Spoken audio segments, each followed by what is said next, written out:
Well, working from home is nothing new, but managing a business with employees scattered across the country has only recently become possible with new software and management techniques.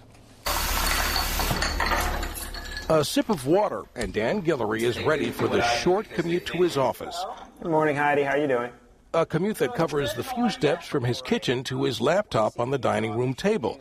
Telecommuting is nothing new, but that means doing work you normally do in the office at home. But some businesses are doing away with the office altogether. And we were realizing that we spent a lot of time out at our client sites, but not a lot of time necessarily in our physical offices.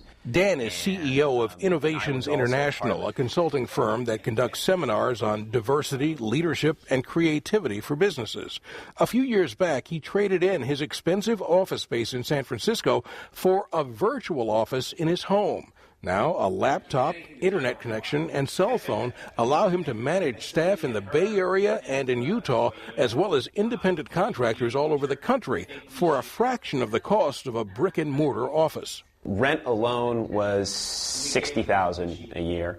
In addition to that, we also had hardline phones that we used. We also had servers that we used, a lot of things there are a lot of hidden costs that you don't necessarily think about. Hard statistics about the number of virtual offices is difficult to come by, but the Labor Department reports that between 13 and 19 million Americans do most of their work at home.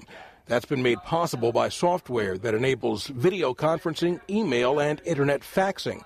But many virtual offices still want to sound like they have a staff and office suite.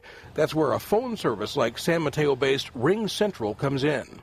The small business wants to appear like a large enterprise, and they like the idea if somebody calls their office, it's got to feel and sound and have the ambiance of a larger company. Obviously, some businesses, like manufacturing, can't go virtual. But for many small to medium-sized businesses, it's a growing trend. The benefit of this is that you have more flexibility. But at the same time, our expectations are a little bit different, so there's a price for that freedom to some extent. Translation, there's no one looking over your shoulder and no time card to punch. But since you can set your own hours, failure to produce is not an option. Now, the innovation of cloud computing has been a big help with virtual offices like you saw Dan with there, since you don't have to buy servers, routers, and other hardware, and you only pay for the services and bandwidth you use. And you can also scale it very easily and plug in employees very easily.